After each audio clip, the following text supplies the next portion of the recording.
नमस्कार, तुमचं सर्वांचं वैष्णवीज फूड हबमध्ये खूप खूप मनापासून स्वागत. आज आपण रव्यापासून इन्स्टंट होणारी एक नाश्त्याची किंवा तुम्ही डिनरलाही खाऊ शकता तशी एक सिंपल रेसिपी करणार आहोत. त्यासाठी एका मिक्सिंग बोलमध्ये 2 वाटी बारीक रवा घेतला आहे. त्यात टाकायचं ताक. ताक तुमच्याकडे नसेल तर तुम्ही दहीसुद्धा वापरू शकतात.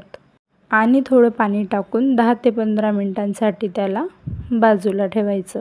नंतर त्यात टाका तांदूळचं पीठ, बेसन पीठ आणि आपली डोसा बॅटरची कन्सिस्टन्सी असते तशी त्याला ॲडजस्ट करून घ्या. त्यात हळद, मीठ, बारीक कापलेला टोमॅटो, कांदा आणि मिरची टाका. मिरची तुम्ही तुमच्या आवडीनुसार कमी जास्त करू शकतात. नंतर टाका कोथिंबीर, जिरं आणि चांगलं मिक्स करून घ्या. जिऱ्याच्या जागेवर तुम्ही इथे जिरा पावडरही वापरू शकतात. नंतर तव्याला तेल लावून त्यावर आपण डोसा बनवतो त्याप्रमाणे ते बॅटर टाकून पसरवून घ्या. पण हे जरा जाडसरच राहू द्या, जास्त पण जाड नका करू जेणेकरून ते आतून कच्चे राहणार नाहीत.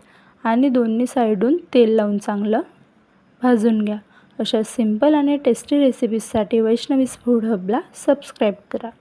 आणि ही रेसिपी एकदा नक्की ट्राय करा आणि करून बघितली असेल तर कमेंटमध्ये सांगायला विसरू नका.